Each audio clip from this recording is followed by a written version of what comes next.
Terminamos el turno de ponencias con Antonio Navajo, compañero y amigo actualmente destinado a la Audiencia Provincial. No es casual este final porque Antonio, no sabría por dónde empezar. Por un lado, él lleva muchos años dedicándose a la docencia en la universidad y esto yo creo que es importante porque muchas veces lo que se nos critica a los jueces, yo creo que a veces con razón, a los jueces o los fiscales a los que nos dedicamos a la aplicación del derecho, es que la parte teórica como que la hemos olvidado o no la aplicamos con toda la depuración técnica que debería. Y por nuestra parte nos defendemos y decimos que la parte doctrinal se mueven en un limbo muy elevado que luego en la realidad, por mucho que se diga allí, no se puede aplicar al 100% en nuestra realidad con los medios de la justicia. En fin, se implican una serie de cosas. Vale. Entonces, creo que Antonio aúna esos dos mundos, a veces enfrentados, y nos puede aportar mucha información al respecto. Pero es que, en segundo lugar, Antonio ha desarrollado su vida judicial en el ámbito de la instrucción, de la investigación, por tanto, conoce muy bien esta materia y también ahora están en la parte del enjuiciamiento. Ahora ya no investiga, sino que evalúa, hace juicios y dicta sentencias. Con lo que creo que tiene una visión muy amplia y muy completa de todo el procedimiento judicial, desde el inicio hasta el fin, y también la parte tanto doctrinal como la práctica. Por tanto, que callen ya los ignorantes y, Antonio, cuando quieras. Que hable la ciencia, como dicen, ¿no? Bien. Es cierto que ya ahora en juicio hago labores de enjuiciamiento, pero también revisión de la labor que se realiza en instrucción. No solamente es función de enjuiciamiento lo que se hace en la Audiencia Provincial, incluso diría más que en la Audiencia Provincial, si hubiéramos que contabilizar el esfuerzo de trabajo, pues quizás la mayor parte sería revisar lo que se hace precisamente en instrucción.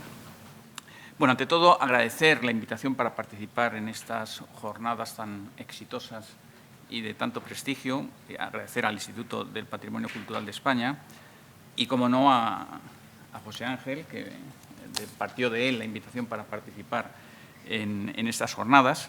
Efectivamente, somos compañeros, nos conocemos desde hace mucho y, en concreto, nos conocimos en el Juzgado de Instrucción, primera instancia de instrucción de Gavà, en Barcelona, que era un juzgado especialmente complicado, especialmente duro, tanto en punto de vista civil como penal, quizás más en penal, donde teníamos que llevar a cabo la instrucción de causas realmente complicadas. Y ahí nos dedicábamos con intensidad a las funciones jurisdiccionales, pero también, como era inevitable, para poder acometer mejor esas funciones jurisdiccionales, también teníamos nuestros momentos de esparcimiento, que aquí no voy a contar. Pero bueno, entre ellos yo, en alguna ocasión, en esos momentos de esparcimiento, acudí a la localidad de Sitges, donde se encuentra, que supongo que lo conocen, el Cau Ferrat, en Sitges, que es un museo que recomiendo a todos los que puedan ir a Barcelona que visiten. El Cau Ferrat era una especie de taller que tenía Rusiñol, en un lugar bucólico, junto al mar, en un acantilado. En principio era un taller que utilizaba para trabajos de hierro fundido, por eso se llama Cau Ferrat, como cueva del hierro, ¿no? Que luego amplió a labores de vidrio y lo curioso es que hubo un momento en que también se dedicó a recopilar y recoger piezas arqueológicas, cosa que sería impensable hoy que un coleccionista particular hiciera un museo de piezas arqueológicas que hubiera ido recopilando, con el artículo 44 de la Ley de Patrimonio Histórico. Pero bien, esto era entonces, a finales del siglo XIX y principios del siglo XX, era algo que podía ser habitual. Había muchos coleccionistas, incluso acudían muchos coleccionistas extranjeros, alemanes, especialmente a España, porque en España había mucho yacimiento arqueológico con la finalidad de adquirir piezas arqueológicas. Y el Cau Ferrat era un ejemplo que hoy sería impensable. El Cau Ferrat se convirtió en museo en 1933 y ya digo, es uno de los mejores museos que supongo que conocerán muchos de ustedes y si no lo conocen les recomiendo encarecidamente que vayan a visitarlo. Bien, traigo luego seguidamente una foto, que son una foto de las ruinas de Segóbriga, que están en Cuenca. La persona que está ahí soy yo, hace ya unos cuantos años. No se ha producido ninguna alteración sustancial. Esta es otra foto también de las ruinas. Bueno, las fotos, como pueden ver, son antiguas. Están tomadas hace ya más de casi 25 años. Y si traigo estas fotos a colación es porque estas fotos hechas al atardecer, como deben verse las ruinas, como decían los antiguos, ¿no? Bien, pues la curiosidad de estas fotos es que se hicieron en un momento en que cualquiera podía acudir a estas ruinas de Segóbriga. No estaban perimetradas, no estaban delimitadas, era un lugar de acceso libre, cualquiera podía acudir y llevarse piezas arqueológicas. Hoy esto es impensable. Si conocen las ruinas de Segóbriga, que supongo que las conocen, están perimetradas, están perfectamente, el acceso no está permitido. Y bueno, realmente esto es un ejemplo de lo que podía ocurrir hace bastantes años con yacimientos arqueológicos muy importantes en España. Bueno, y aquí esto que ven aquí es la batalla de las Navas de Tolosa. Dirán, ¿para qué les hablo aquí de la batalla de las Navas de Tolosa? Bueno, la Guardia Civil lo sabe, aunque no fue una intervención de la Guardia Civil, sino de la policía. Es la Operación Reina, que supongo que conocen, que hace 2 semanas, que fue una intervención de piezas, una intervención frente a unos traficantes de piezas arqueológicas de la batalla de las Navas de Tolosa. Lo anterior, un dibujo, un cuadro de la batalla de las Navas de Tolosa. Lo que ven aquí es los efectos recuperados y, como pueden ver, junto con piezas arqueológicas se encuentran armas de guerra, lo que demuestra que los traficantes de vestigios y yacimientos arqueológicos son organizaciones que en muchos casos son hasta peligrosas y violentas. Ahí se ve una ametralladora, ¿no? El teniente de la Guardia Civil nos puede decir de qué tipo de armas son. Parece una ametralladora y un mortero, pero pueden ver que las organizaciones que se dedican a este tipo de actividades son organizaciones violentas e incluso peligrosas. En definitiva, esto trae una vez más a colación a Rusiñol, que decía que aquello de que la manía de poseer y coleccionar antigüedades es una enfermedad incurable. Quizás esto sea una de las razones de ese afán, en muchas ocasiones, de los coleccionistas y de los traficantes, que se mueven todos en un terreno muy cercano. Bien, en general yo les voy a hablar del delito de expolio y no voy a hablar de todo lo que pueda saberse del delito de expolio, sino que voy a hablar de los problemas concursales del delito de expolio. Porque hablar del delito de expolio sería una cuestión excesivamente amplia. Y tampoco voy a hablar de todos los problemas concursales posibles del delito de expolio, sino los problemas que tiene en relación con los tipos de hurto, apropiación indebida y daños. No voy a entrar en otras cuestiones más interesantes que podrían serlo, como el delito de contrabando o el delito de blanqueo de capitales, que podría ser tema para otra exposición. Pero me he centrado fundamentalmente en el tema de las relaciones concursales con el hurto, apropiación indebida y daños, porque centrarnos en estos tipos delictivos y las relaciones concursales entre estos tipos delictivos es una manera de aproximarse a lo que debe entenderse por expolio tras la reforma del Código Penal operada por la Ley Orgánica 1/2015.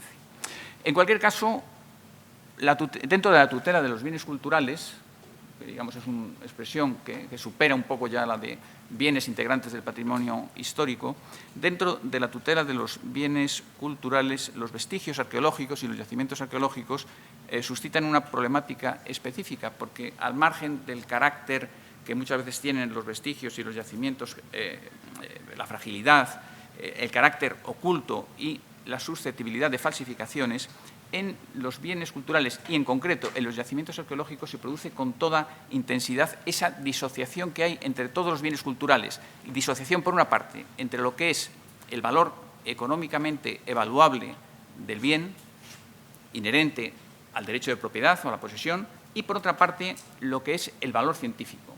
Son dos cosas perfectamente distintas.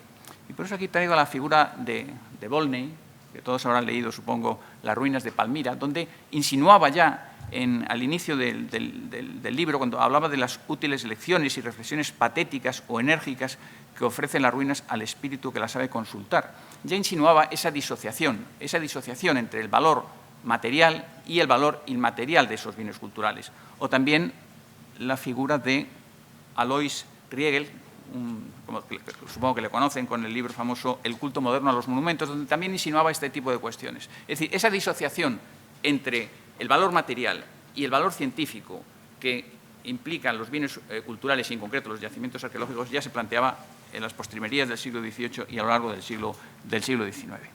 Bien, yo voy a entrar seguidamente a cuestiones más prosaicas, que para los que no sean gente de leyes pueden ser más aburridas.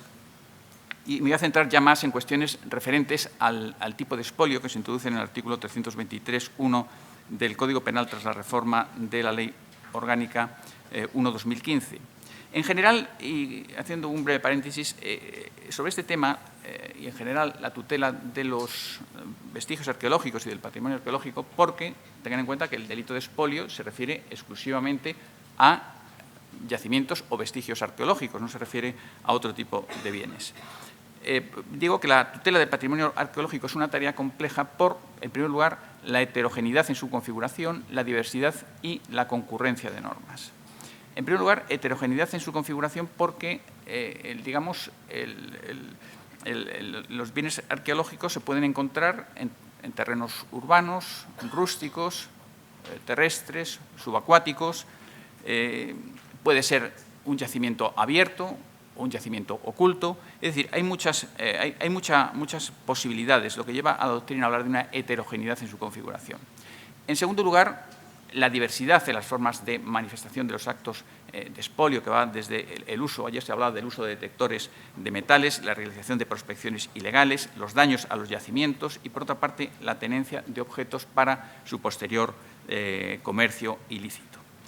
Y, además, nos encontramos en todo este tema que es un terreno propicio al non bis in idem, porque nos vamos a encontrar en numerosas ocasiones con una concurrencia de normas penales y normas administrativas que obliga a aplicar el principio non bis in idem.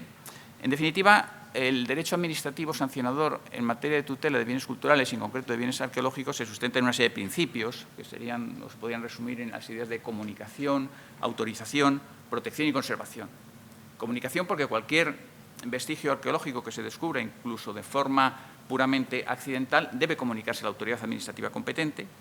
En segundo lugar, porque cualquier actuación que se realice en yacimientos arqueológicos precisa ineludiblemente de la correspondiente autorización administrativa del Estado o de la comunidad autónoma correspondiente, porque exige la normativa específica una protección de la integridad de los bienes descubiertos y, finalmente, porque también existe una obligación también de conservación. Y por eso, en la medida en que se puede producir una concurrencia de normas jurídico-administrativas sancionadoras y penales, aquí se va a plantear con toda su intensidad el principio de la aplicación del non bis in idem, que, como saben los versados un poco en leyes, ha sido matizado por la jurisprudencia del Tribunal Constitucional aplicando la teoría que se llama del descuento, es decir, cabe la duplicidad de sanciones administrativas y penales siempre y cuando se realice, si se ha impuesto, por ejemplo, una multa, aplicando el correspondiente descuento en la multa impuesta. Bien, entro ya un poco más con detalle al tema del delito de expolio. Como saben, el delito de expolio como tal se introduce en la Ley Orgánica 1/2015 de 30 de marzo. Con anterioridad no existía en nuestro Código Penal una regulación explícita del delito de expolio. Se introduce con esta Ley Orgánica. Ley Orgánica que los que nos dedicamos a la aplicación del derecho, tanto en labores de enjuiciamiento como en labores de instrucción, es un poco traumática la Ley Orgánica 1/2015, como en general el año 2015 fue para los que nos dedicamos al derecho penal y al derecho procesal penal, tanto en un plano teórico como en un plano práctico, un año, en cierta manera, traumático. El Código Penal introdujo varias normas, el artículo 13, que suscitó tantos problemas, el 13.4, que, digamos, rebajó a la categoría de delitos leves, algo que había sido siempre, por ejemplo, el delito de usurpación de bienes inmuebles, defraudaciones de fluidos, etcétera. Y, entre otras cuestiones, también el delito de expolio.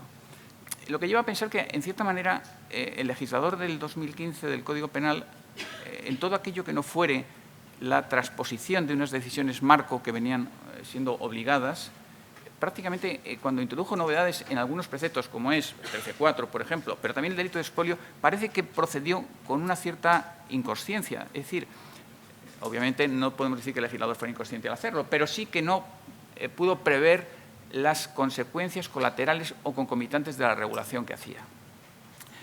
El artículo 323 1, tras la reforma, dice que será castigado con la pena de prisión de 6 meses a 3 años o multa de 12 a 24 meses el que cause daños en bienes de valor histórico, artístico, científico, cultural o monumental o en yacimientos arqueológicos terrestres o subacuáticos, y con la misma pena se castigarán los actos de expolio de estos últimos.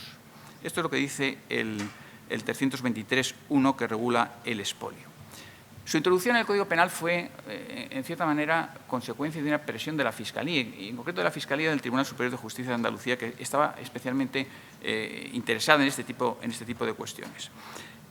Hay que decir, por otra parte, que con anterioridad a la reforma y sobre este tipo de cuestiones no existía un problema específico en España.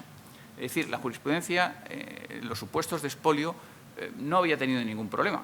Es decir, no era un precepto que estaba necesitado de reforma o de una expresa introducción en nuestro ordenamiento jurídico. Y eso porque la jurisprudencia y la doctrina, en los supuestos básicamente de sustracción de piezas o vestigios arqueológicos y daños en los vestigios arqueológicos, había seguido la solución concursal. Es decir, eran constitutivos de un delito de daños en concurso medial con un delito de hurto del 234 en relación con el 235.1. Y el tema estaba resuelto de forma pacífica. De manera que al introducirse el delito de expolio como novedad, se suscitó un problema que antes no existía. Es decir, aquí nos hemos encontrado con el delito de expolio en que es algo innecesario. Y no solamente que es algo innecesario, sino que al introducirlo se va a plantear un problema de qué es lo que el legislador ha querido introducir con el delito de expolio, que todo hay que decirlo y he de confesarlo, pues tampoco yo lo sé con certeza, ni los que nos dedicamos al derecho penal y al derecho procesal penal lo podemos saber con certeza qué es lo que ha querido decir el legislador. Y si al menos hubiera hecho una interpretación auténtica en la exposición de motivos o en el propio articulado del texto, diciendo lo que es el expolio, o en la exposición de motivos que hubiera dicho el expolio es esto o lo otro, pero nada de eso ha hecho el legislador. Ha introducido la referencia al expolio, pero no nos ha dicho lo que es el expolio, y esto va a plantear más problemas que solventar problemas, que es en definitiva para lo que debe introducirse un determinado precepto. Y tampoco venía impuesto por una decisión marco o decisiones comunitarias que obligasen a una transposición de determinada normativa comunitaria. Junto a todo esto, claro, se mezcla el problema, que es lo que yo aquí algún autor ha llamado fraude de etiquetas. ¿Qué es el fraude de etiquetas? Pues que, bueno, la regulación del patrimonio histórico en el Código Penal, supongo que lo han visto a lo largo del curso, la regulación del patrimonio histórico se regula más fuera del capítulo específico que regula el patrimonio histórico que dentro del capítulo. Es decir, los artículos que lo regulan son del 321 a 324, pero el núcleo duro de la protección del patrimonio histórico-artístico se encuentra en un cúmulo de preceptos del Código, en el 235.1 del Código Penal en el caso del hurto, 241.4 en el caso de robo con fuerza de las cosas, estafa del 250.1.3, apropiación indebida del 254, receptación del 298, malversación del 432, delito urbanístico del 319, delito contra los bienes protegidos en caso de conflicto armado del 613.2, y todo ello sin contar, además, que no todos los preceptos que tutelan el patrimonio histórico-artístico se encuentran en el Código Penal, sino que también hay que contar con la Ley de Contrabando, que tiene previsiones sobre este tema. Bien, yo aquí ahora seguidamente voy a hacer una serie de referencias a estos problemas concursales que se plantean en estas cuestiones que les he indicado, partiendo de que, lo que les he dicho, que el delito nuevo de expolio, más que solventar un problema, lo que hace es crear un problema que no existía. La jurisprudencia, como digo, había resuelto el problema de forma pacífica sin ningún tipo de problema. Bien, el primer problema es ¿qué es el expolio? Claro, el Código Penal no lo define. Entonces, la primera solución es acudir al artículo 4 de la Ley de Patrimonio Histórico Español, que no habla de expolio, habla de expoliación, y lo define como toda acción u omisión que ponga en peligro de pérdida o destrucción todos o alguno de los valores de los bienes que integran el patrimonio histórico español o perturbe el cumplimiento de su labor social. Esta puede ser una primera versión, que podría ser acorde con el entendimiento del delito de expolio como una norma penal en blanco. Bueno, puede ser una interpretación plausible. estaríamos dentro del ámbito de la tutela de los intereses difusos y generalmente en este ámbito de la tutela de los intereses difusos en un contexto de expansión del derecho penal, bueno, pues tendría sentido acudir a la técnica de las normas penales en blanco y en ese sentido pues podría ser una interpretación plausible. Otra interpretación posible es acudir al diccionario de la Real Academia Española de la Lengua, que define el expolio como despojar algo o a alguien con violencia o iniquidad. Bien, es otra posibilidad, otra alternativa. Bien, realmente ambas alternativas no solventan quizás las dudas interpretativas que pueden producirse y por eso, en general, la doctrina busca un concepto específico de expolio para el derecho penal. ¿Por qué? Porque el concepto de la Ley de Patrimonio Histórico Español del artículo 4 bueno, es demasiado expansivo.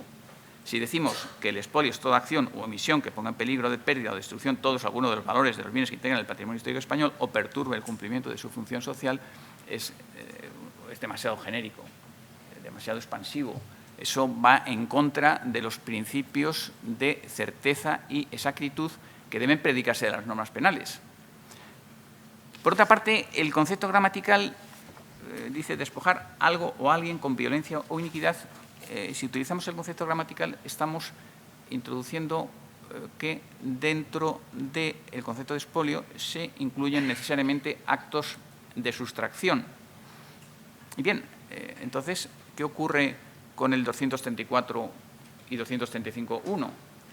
Si el expolio incluye actos de sustracción, existe un problema con el 234 y 235.1, que es el que regula el hurto para los no versados en derecho penal.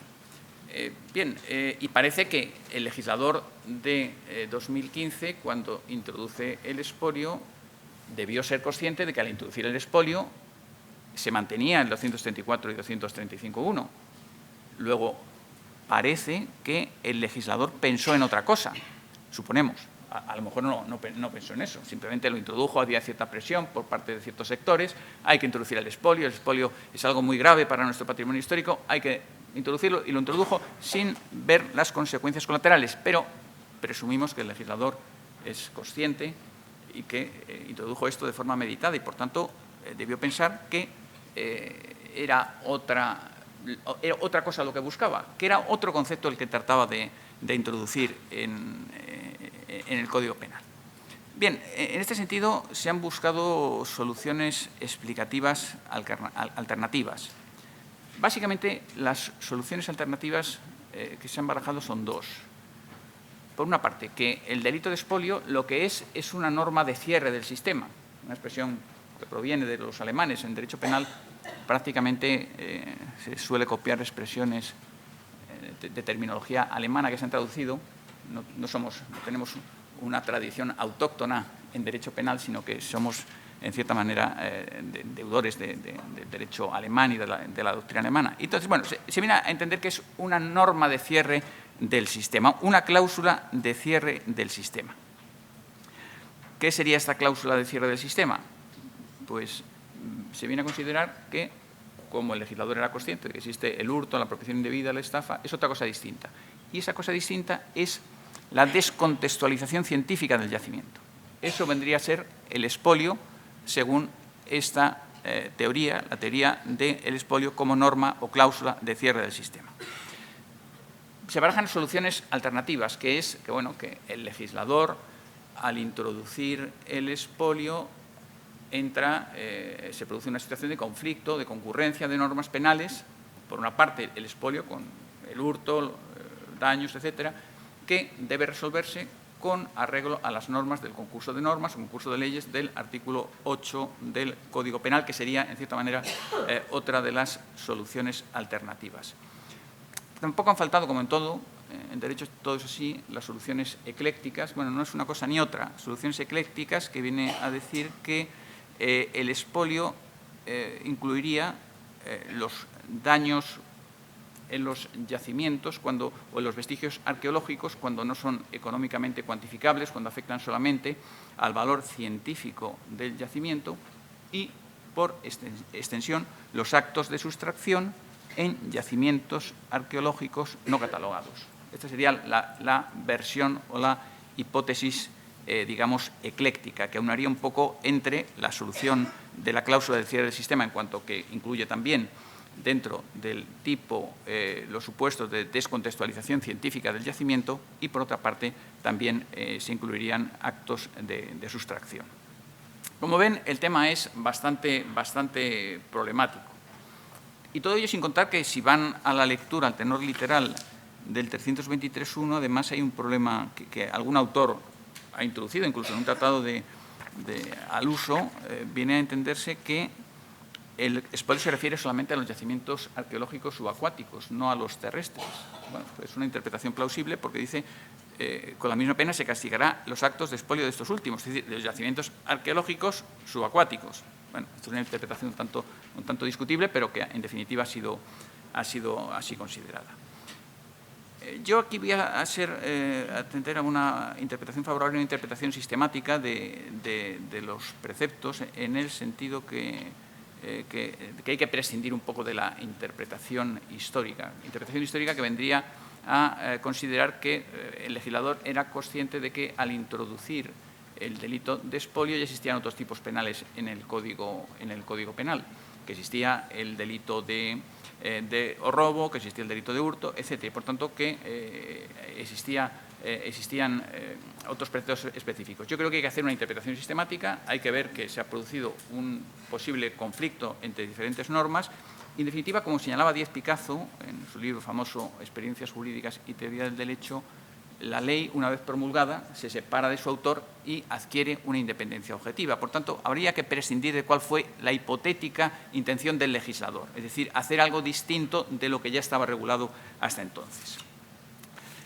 Bien, en todo este tema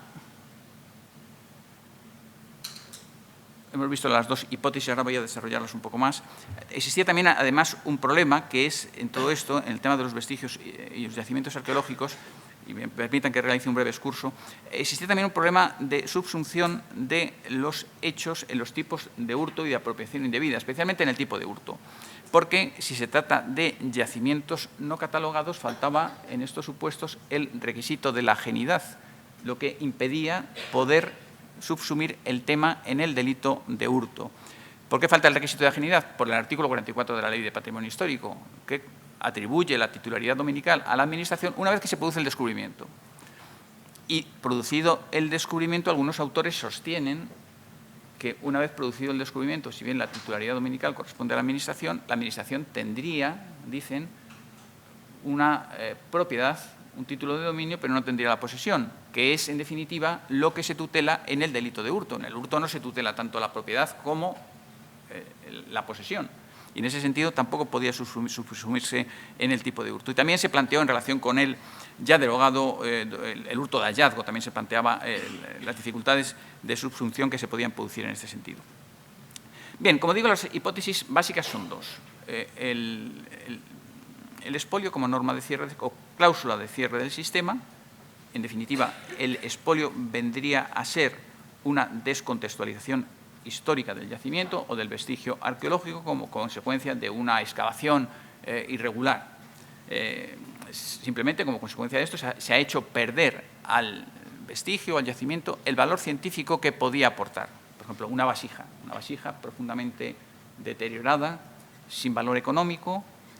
Claro, no es lo mismo que se encuentre en una fortaleza militar, en una vivienda, en un enterramiento. En función que se encuentre en un sitio u otro, aportará una información científica relevante para determinar datos sobre esa civilización. Si la excavación no se realiza conforme a esos protocolos y no se sabe dónde estaba esa vasija, se pierde esa información científica. Esto, en definitiva, según la teoría de la cláusula de cierre del sistema, vendría a ser lo que es el expolio. Dentro de este ámbito, cabría plantear las hipótesis posibles de relaciones concursales. Por ejemplo, ¿qué relación concursal habría entre una sustracción de piezas arqueológicas y unos daños materiales? Pues dicen los partidarios de esta posición, habría un concurso medial entre el delito de hurto del 234 y 235.1 con un delito de daños del 323.1. Sería la primera de las hipótesis. Pero bien, luego hay otros casos más complicados. ¿Qué ocurre si se producen daños del 323.1, primer inciso, es decir, daños materiales, donde existe un daño emergente, daños cuantificables, con el delito de expolio, es decir, daños en el valor científico del yacimiento? ¿Cómo se resuelve esa relación concursal en esos dos supuestos? Pues bien, la relación concursal entre estos dos supuestos se resolvería conforme al principio de absorción o consunción, una especie de progresión delictiva. En ese caso, los daños del primer inciso, los daños materiales, absorberían a los daños en el valor científico del yacimiento. Y una tercera hipótesis es la relación concursal entre la sustracción con el daño, con el expolio propiamente dicho, o strictus sensu, según la teoría de los partidarios de la cláusula de cierre del sistema. En este caso, también habría que aplicar la regla de la absorción o consunción, la progresión delictiva. El hurto, la sustracción, el 234, absorbería los actos de expolio. Esta es un poco la teoría de la cláusula de cierre y las posibilidades alternativas en cuanto a las posibilidades concursales.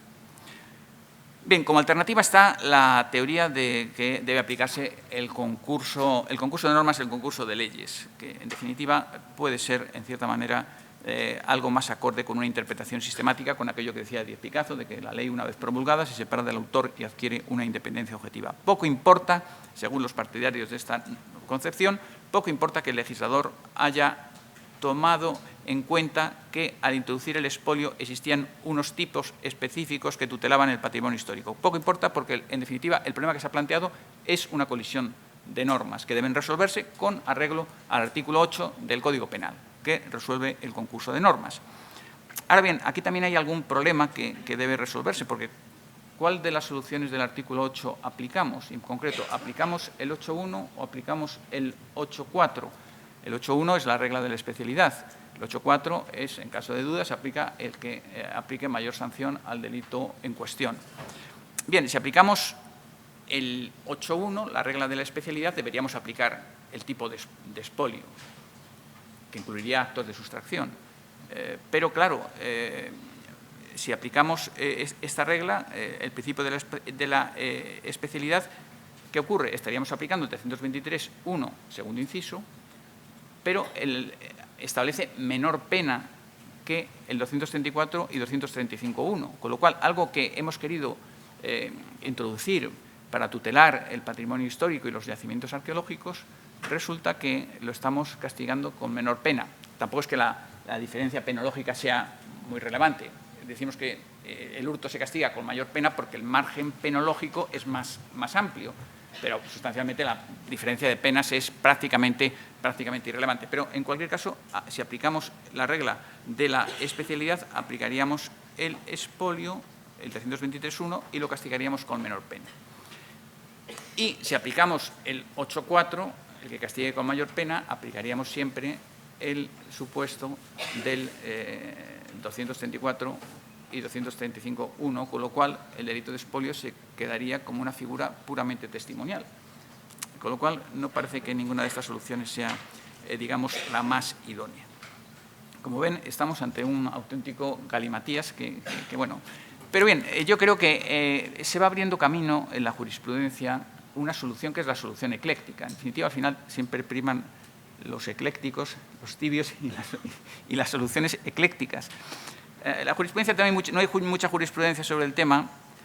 Hay una sentencia muy importante, la que conocerán, supongo, la ciudad el celtíbera de Aráticos, que es una sentencia de la Audiencia Provincial de Zaragoza, la 199 de 2018, de 16 de julio, que, bueno, aplicó la teoría que les he dicho al principio, la solución fácil, que era la del concurso medial entre daños y hurto, pero era con arreglo al código anterior a la reforma de la Ley Orgánica 1/2015, con lo cual la solución que aporta no es del todo solvente para los problemas que aquí nos conciernen, ¿no? Entonces, hay una sentencia más reciente, que es la sentencia de la Audiencia Provincial de Lleida, de 20 de marzo de 2019, que examina, en recurso de apelación, la dictada por el Juzgado de lo Penal de Lérida de 4 de agosto de 2018. El supuesto era un supuesto bastante sencillo. Era unos sujetos que se dedicaban a la venta online de monedas de un yacimiento de Lérida conocido como Pla d'Aubarels. Bueno, ofrecían online y vendían piezas numismáticas, utilizaban detectores de metales, habían realizado excavaciones en un yacimiento no catalogado o inventariado. El juzgado de lo penal aplicó la teoría tradicional. Dijo, bueno, aquí hay un concurso entre un delito continuado de hurto del 234 y 235.1 del Código Penal en concurso medial con un delito de daños del 323.1 primer inciso. Esta es la solución del juzgado de lo penal que la Audiencia Provincial revoca y entiende que hay un delito continuado de expolio.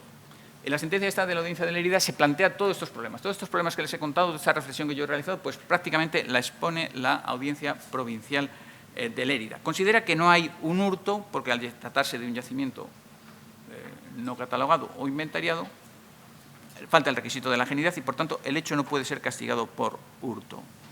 Y considera que los daños no son económicamente evaluables porque se proyectan básicamente sobre el valor científico del yacimiento como consecuencia de la excavación ilegal realizada. Y, por tanto, entiende que se ha producido exclusivamente un delito continuado de expolio. Esta es un poco la conclusión. Por eso digo que, más o menos, lo que hace es seguir la teoría ecléctica. Es decir, entiende que el delito de expolio incluye los actos de sustracción cuando se trata de yacimientos no catalogados y, al mismo tiempo, incluye los supuestos de descontextualización científica del yacimiento, que yo creo que es la teoría que, al final, se va a abrir camino en la jurisprudencia para solventar algunos de estos problemas que se vienen suscitando. Bien, básicamente, las conclusiones de esta sentencia y de esta posición ecléctica que se viene abriendo serían que, primero, los actos de expolio incluyen actos de apoderamiento cuando se trata de yacimientos no catalogados. En segundo lugar, que el expolio incluye los daños colaterales, es decir, daños al valor científico del yacimiento, y que en fenómeno de progresión delictiva, es decir, aplicación del principio de consunción o absorción, los supuestos de daños colaterales al valor científico del yacimiento quedan absorbidos por los actos de apoderamiento. Por tanto, la teoría de la Audiencia Provincial de Lérida es que tienen entidad autónoma. Imagínense que no se han producido actos de apoderamiento, pues tendría entidad autónoma la categoría que mantenía los partidarios de la cláusula de cierre del sistema, que podían ser actos de expolio los meros actos que impliquen una descontextualización científica del yacimiento. Estas son un poco las consideraciones, las conclusiones que sienta la Audiencia Provincial de Lleida.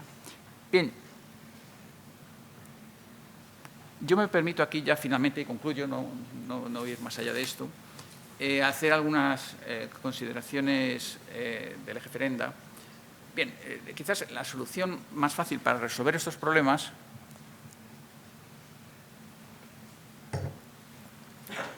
como en tantos otros problemas que introdujo las reformas de 2015, el 324 de la Ley de Enjuiciamiento Criminal, que tantos problemas nos da en los juzgados y tribunales, lo mejor era suprimirlo.